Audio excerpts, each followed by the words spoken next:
Welcome, I'm Mary Pohl, your host for the Sales Mastery Summit. Arguably, one of the most important moments of the sales process is when you talk with the customer about what you can do for them. How confident are you that you can really master this moment and really shine? Today's expert uses his background in sales and the psychology of communication to help sales pros deliver presentations that win business. With me today is Jack Malcolm, author of Strategic Sales Presentations. Welcome, Jack. Thank you, Mary. It's good to be on. Our pleasure. Well, how smart of you to focus on the moment of truth when sales reps really have the spotlight on them and have the opportunity to win or lose the deal. Yeah, as you said, it really is the moment of truth. Salespeople are busy doing all kinds of things in their daily work, but really where the highest leverage is when you have a room full of senior level decision makers and you've got them all right there. That's your moment to shine. Exactly. So you've got to be ready for those special moments. I call those really your leadership moments. Absolutely. And how did you figure out that you had a way that was really helping people succeed much more at this moment of truth? You know, it really developed over time. I had to learn how to make sales presentations because in my business, I have to make presentations in order to earn the right to stand in front of salespeople and train them. So as I found that I got better and better at making presentations, my sales cycles got shorter. And I started getting a lot more referral business as a result because people not only said, hey, you know how to sell, but you also know how to speak. So that's really what led me to move from sales training to really focus a lot more on sales presentations training as well. Okay, fabulous. Well, with your work on strategic sales presentations, you help sales reps really, before they start building their presentation, what do they have to know and put together, and then in the design itself, and then also in the delivery. So is it fair if we start with what do they need to do before they start designing the presentation? Yeah, I really think that 90% of the battle is what you do before you show up. Okay. A lot of presentations training focuses on how do I stand up? Do I give the chop when I'm talking or eye contact? And all those things are important, of course. But really, when you're in front of executives, they want to know, what are you going to do to help me in my business? Mm-hmm. So you need to do the work beforehand to make sure you understand their business and make sure you're putting together ideas that they can relate to, that they can then take and improve their business as a result. So it's all about the research. It's all about the positioning and speaking to the right people before you get there. And it's all about putting good ideas together. All of the other stuff is really gravy on that. You know, there's an old saying in sales, people say, sell the sizzle and not the steak. And I kind of have a problem with that saying because the problem is if you're too busy focusing on selling sizzle, at some point they want to know that there's some prime grade A beef behind that. So that's really what the preparation and the crafting phase is all about. Okay. So do you have an example that helps bring this to life for us on what does good preparation look like? Absolutely. And I'll give you an example from my own career. As I mentioned in my book, and in fact, I opened with this, in 2003, I had to fly to Auckland, New Zealand from Fort Lauderdale, Florida, to give a presentation, hour-and-a-half presentation to a room full of decision makers for a global sales training decision they were going to make. And my preparation beforehand consisted of making sure that I talked to all the relevant stakeholders, that I understood truly what their needs were. And in so doing, what I found out is that what they said they needed in the RFP and what they expected everybody to talk about was not truly what their need was. So I came in and I was the fourth person on the agenda to speak. And actually part of my preparation ensured that that wasn't an accident. I made sure that I got put forth on the agenda. And when I spoke, instead of spending 45 minutes giving a talking brochure and talking about the capabilities of my company versus all the competitors, I talked about them and their needs, and I changed the needs that they perceived, and they agreed to it. So it wasn't manipulating, and I showed them that what they needed, my company was best prepared to offer to them. Okay, perfect. So rather than just taking what they submitted, through your research, you uncovered what the actual needs were, which of course they Exactly. resonated with, and none of your competing suppliers had done that legwork. Exactly. What they did is that they spoke, they were told you will have 45 minutes to speak and 45 minutes for Q&A. So they put together beautiful slide presentations that talked about themselves and their capabilities for 45 minutes. I put together a slide presentation that talked about my customer or my prospective customer at the time, what their challenges were and what some of the roadblocks would be that they would meet when they were trying to implement a proper sales methodology. Okay. Once I got them agreeing to that, then we had a conversation, if you will, not just a straight presentation about what I could do. Okay.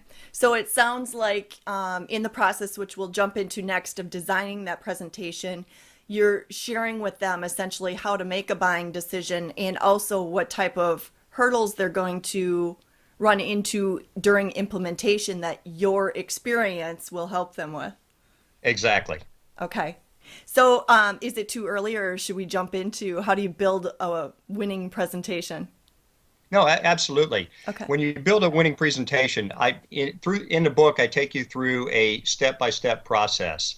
That doesn't mean that in real life you have to go through step 1 through step 2 through step 3 all in order, because you're always going to think of things and you're going to come back and you're going to refine it.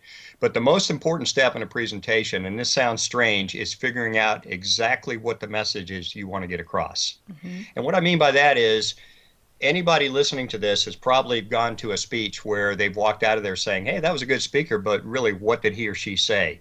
What was the main point? So the first thing you need to do is figure out what is the main point. You've heard of an elevator pitch. This is an elevator pitch for a very short building, maybe from first floor to second floor. If somebody says, hey, I can't make your speech tomorrow, but what is it going to be about? And then the way you think of that is, what is the next advance I need in a sales cycle? So you think about what's your purpose for being there. And then from the buyer's point of view, why should they do what you want them to do?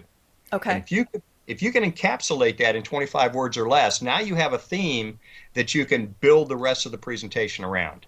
Okay. And the funny thing is that it sounds easy, but in my classes and in my workshops, people struggle with this. I bet. Because they say, I'm going to make a presentation, maybe because the customer asked me to make a presentation, or because my boss said, now that's the next logical step.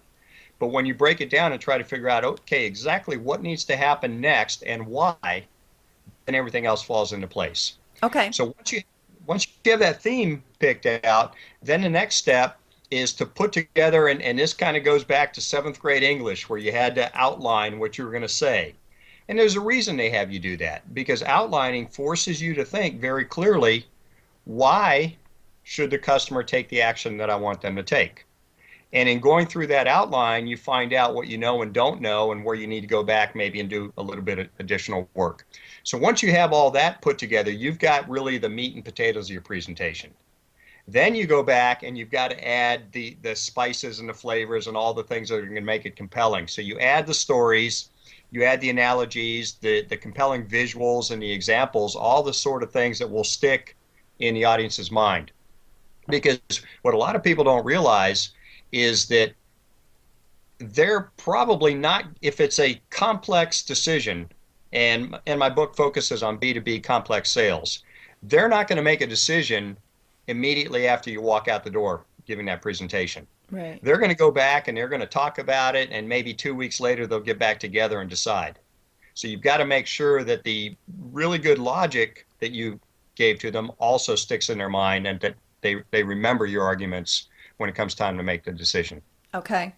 So back on the message or the theme of our presentation, it can't be something so simple as get them to buy from me, I would imagine. Or is it that simple? But then obviously that's not the elevator speech you communicate. Well, it can be that simple. The first part can be that simple, get them to agree to buy. Okay. But then the second part is why. Why should they buy from me? And what people usually do the first time they say this is, well, because we have the best deal, or we offer the highest value, or we can improve their business. And that's extremely vague. They've heard things like that so many times before. But if you can say something like, buy from me because it is the only way to ensure that you will achieve your strategy of X this year. Now that becomes something compelling that's going to make them sit up and take notice. You still have to back that up in the presentation, but if you tell them that right up front, you've got their attention.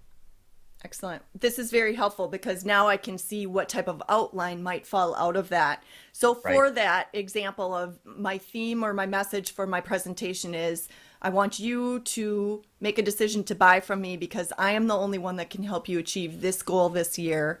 What would the outline look like then? Well, then the outline would look something, and I list several different outlines. Okay. But I'll give you the most basic outline is just the simple topical outline. It says, here's 3 reasons why we are best positioned to help you meet your goals this year. That's a great outline. It works real well. If you want to make it even more compelling, you can actually turn that into a story. And the story, every story basically has a situation, conflict, and a resolution. So you could basically start out your presentation by saying, I've done some research on your company. I've talked to several people before I got here. And as I understand it, here's your goal. You want to achieve this, and this is why you want to achieve it. Am I correct? And you're going to make it engaging as well. So you're going to get them into it. So you've got that situation out. And you say, okay, what's going to keep you from doing that? Why haven't you done it if it's so important to you? Well, there are several things that usually stand in the way of these types of goals that the companies have. In our experience, we've seen that they are A, B, and C. Do you agree? So now I've got them saying, okay, yes, I want to go somewhere, but I don't know how to get there, and there's something that stands in my way. And then I give them the resolution. Here's what it's going to look like if you can do that. So those are just 2 examples of the several different ways that you could structure that. Okay. Love it. Is it too complex to share your other outline suggestion? Well, it depends on how much time we have. One is the problem solution approach. Okay. You know, the whole idea is a lot of times people are buying things because it solves a problem.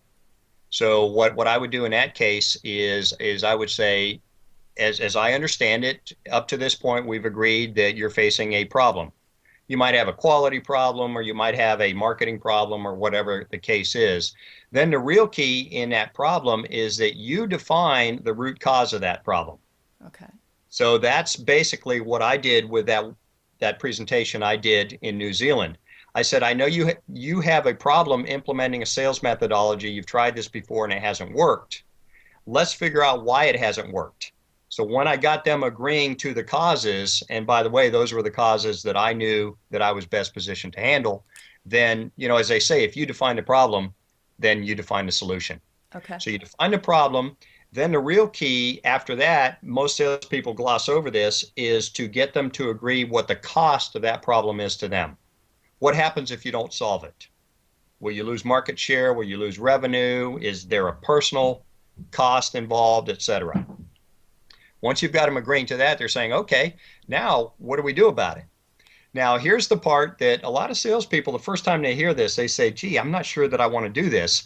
I say there's maybe 3 different ways you can solve this. And I will actually list my competitors, or maybe not by name, but I might say you can go with the status quo, or you can go to another competitor that offers this, or you can go with my solution. Let me tell you why my solution is the best. And the reason that I want to let them know that there's alternatives is they're going to think of them anyway, whether I mention them or not. Mm-hmm. It gives me a tremendous amount of credibility by saying, I realize that you have a lot of really good options in front of you. Let me tell you why my option is the best. And then finally, I close by saying, here's how we implement it. Okay, fabulous.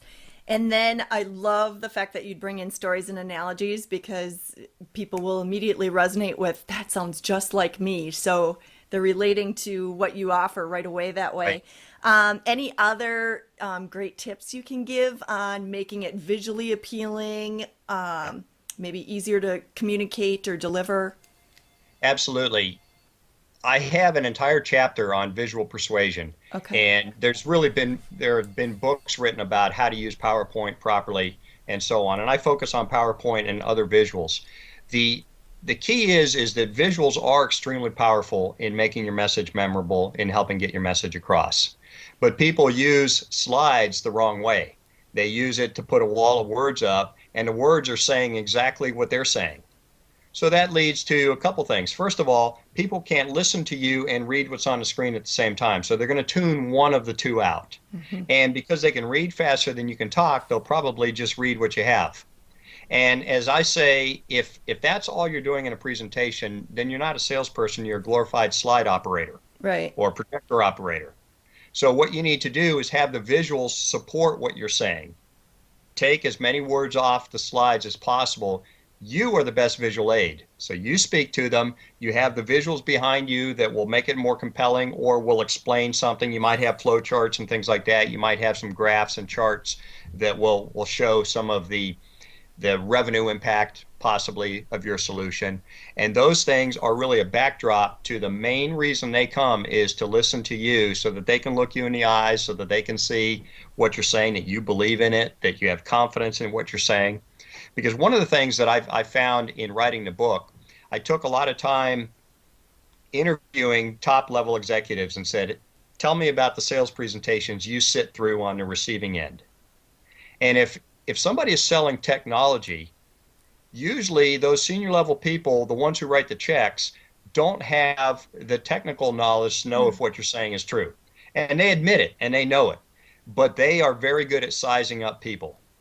So what they do is they say, I'm going to listen to you and I'm going to see, first of all, how confident are you in what you're saying? Are you believable? And then I'm going to scratch the surface a little bit. I'm not just going to take what you say. I'm going to ask you some questions and I'm going to see how you answer those. And that will give me a clue as to whether you know what you're talking about. As far as the technical part, I have people who can advise me on that internally. So that's the way they look at it.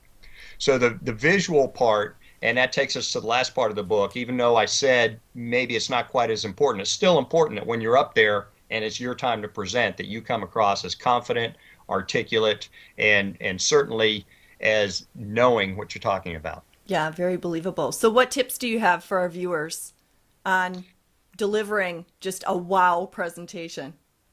The first thing is, and this is going to sound kind of contradictory, be yourself, but be your best self. Okay.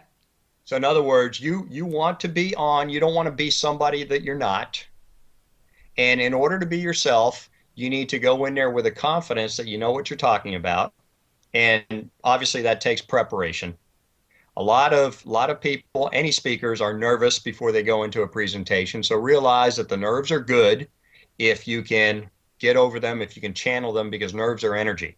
So realize that if you can use that and you can look people in the eye and just talk to them, you know you've got a good solution, you know you've got good ideas, and you know you've put in the time, that's going to be the number one key that you can do that. And then as far as just the actual tips for delivery, sure, there's many different tips about eye contact and gestures and things like that. But I always like to say that the best speakers already know what to do because their mother told them when they were 5 years old. When you meet somebody for the first time, stand up straight, look people in the eye, and smile. Okay.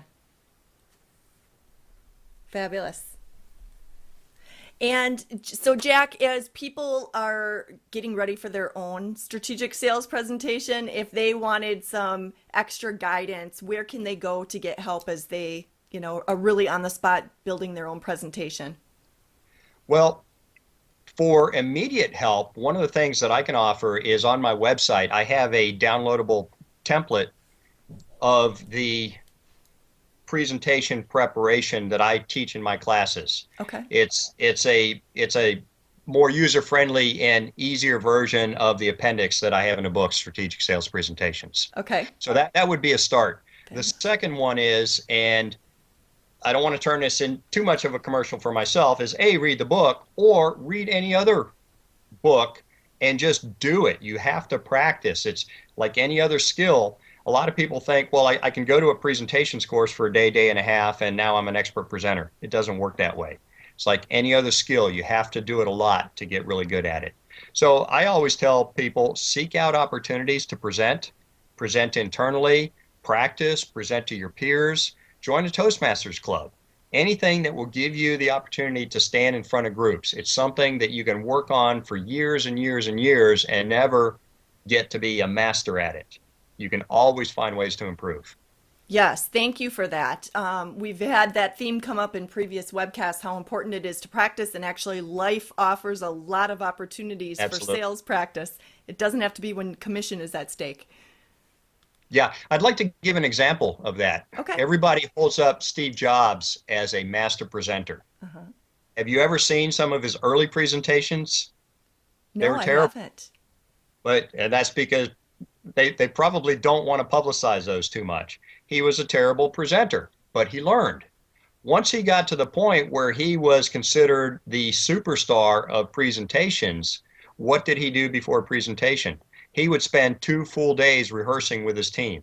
So even though he was probably, his time was as valuable as anybody else's on the planet, he would spend 2 full days, not to mention all the time that all his other folks that were running around putting everything together would do. So it's like anything else. You have to be really good. I could go on and on. I'll give you one more example. Winston Churchill, seen as one of the greatest speakers in history. The first time he gave a speech in Parliament, it bombed, but he did it, and he worked on it, and he worked on it. And by the time he was speaking in World War II, he had 40 years experience behind him. Now, I'm not saying this to scare off any of my readers saying, hey, you have to be 40 years old or spend 40 years in doing this. All I'm saying is that if it's important enough to those folks to do it, when your leadership moment comes, you want to be sure that if you don't get everything you want, it's not because you didn't prepare. Exactly. And nothing builds more confidence than practice. Exactly. So, Jack, do you have any favorite client stories that you're willing to share of someone that you may have really helped transform so that they delivered a killer presentation with your help? Well, I have one story, and it's kind of interesting because it points out that even though the book is about sales presentations, the ability to present can help you in so many different areas. Case in point, I had a major account manager at one of my accounts who went through my course. And about 2 weeks later, he had to give an internal presentation to his own boss and his boss's boss. So there were about 4 people in the room. He gave a presentation. He used a template that I taught him. At the end of it, they looked at him and they didn't say much. They said, "Would you leave the room for a few minutes, please?" So he walked out of there, and he was feeling pretty nervous. He didn't know what was going to happen. They called him back in. They promoted him to a national account manager on the spot Oh my because of his goodness. presentation. Wow. That's a great success story. I'm sure you Yeah, got and a nice thank you from that. absolutely. And you know, the whole point, as I said, just to reiterate it, is that the ability to speak in front of groups is a skill that carries over to just about anything that you can do. Especially the higher up you move in any organization, the more you have to get things done through other people. So whether you're in sales, whether you're in business, I train a lot of engineers, believe it or not, that have to give internal presentations. They're selling their own ideas internally. And they find that the more they move up in the organization, the more they need to learn how to speak. Excellent. Jack, is there some common stumbling blocks that you find that people trip over when they try to build an effective strategic sales presentation? Probably the most immediate stumbling block that comes to mind is that they make too much of the presentation about themselves and their company. You know, I've had some of these senior executives say, "Don't come in and show me the first 17 slides telling me about your company history." I had one say that even the presenters look bored with the information they're presenting. If you have gotten to that level, there's a reason they've already let you in. So they don't need to hear about the company history. Everybody wants to be a hero of their own story. So it's what I call outside in thinking. Make it about the customer, make it about the listener. That's probably the most important piece of advice I would give, because the most important stumbling blocks is everybody wants to talk about themselves and their product. And you know, you're proud of it, but Comfortable. exactly. Super. So, is there one thing that you would suggest that someone could do today to improve their success? Just get started. It's funny. It's funny that you say that. I actually just wrote a blog post today about why don't people just do it. Everybody knows what they need to do in a lot of cases. Sure, something like presentations, there's a lot of technical information or a lot of technical skills that you need to master, but you have to start somewhere. So get an opportunity, find an opportunity to speak. You may not be perfect, but you'll get a little bit better. Next time you'll be even better, and you can learn from that and go on from there. So as I say, and as a well-known brand states, just do it. Beautiful. Well, thank you so much, Jack. And really thanks for helping make us stronger at the most critical part of the sales process, so that we can not only have the confidence in our sales presentation, but that bleeds through the rest of the sales process as well. Absolutely. Thanks so much. And thank you to our viewers for tuning in and investing in your own success. The Sales Mastery Summit is here to help you never stop learning from the best. Take care.